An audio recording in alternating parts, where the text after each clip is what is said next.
and welcome back to the video review. This is part 2 of the Samurai HaOh Mini Gashapon video review.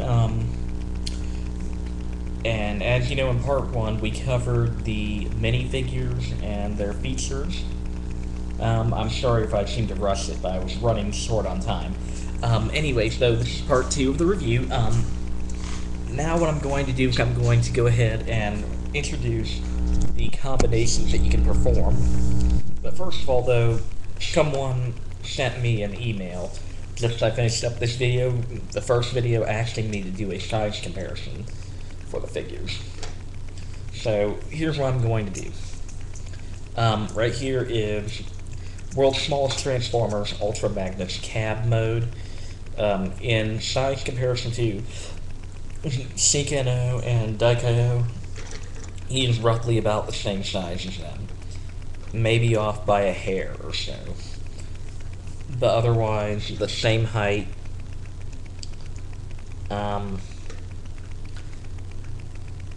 Really good figure to own. I got this from Hero Toy Maker. He actually makes these little guys, and this is a really good set. But anyway, back to the Shinkansen set here.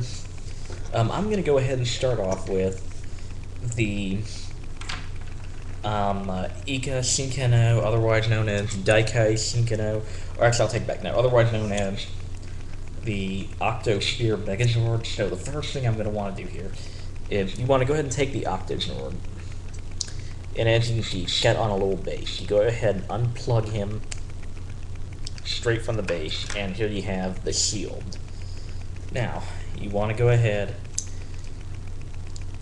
and effectively port it onto the handle piece, and you can see here it's connected very nicely. Now what you want to do is take the rest of the Octo apart, carefully detach him like that, take these little pieces on the back right here and right here, pop them off, and then spin them around to complete the look. This will take me a second. I have to remember which side goes on to where. I'm sorry about that. I'm sorry that you can't really see it all that well. Maybe I should just transform these guys with a pair of tweezers and give them their small size. There we go. Now then, you want to go ahead and take this piece right here. Simply open it up. Connect it to the back of HaOh. Now you'll see right back here where there's a little hole for it to go into.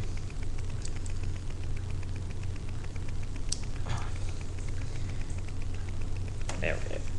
Port that onto there, and then connect the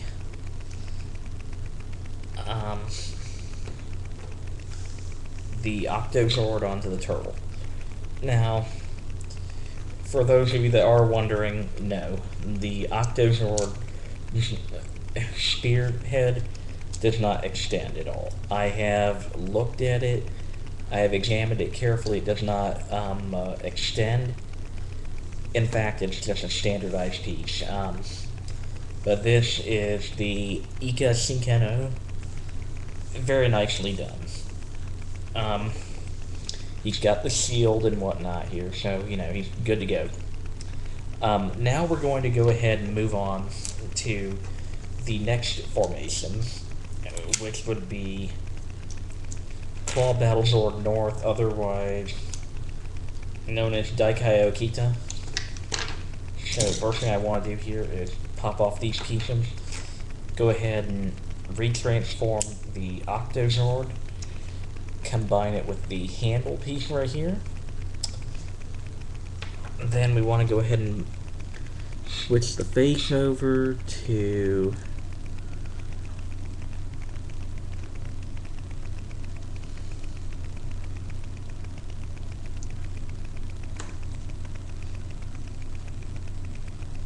Claw Battlezord North. plug in his chest plate armor, and then power him up with his new weapon.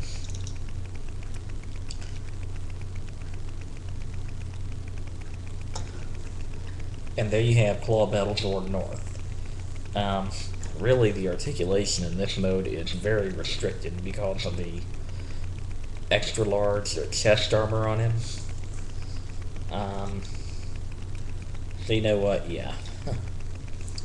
I'll go ahead and set him to the side for now. Actually, I'll tell you what I am going to do, though.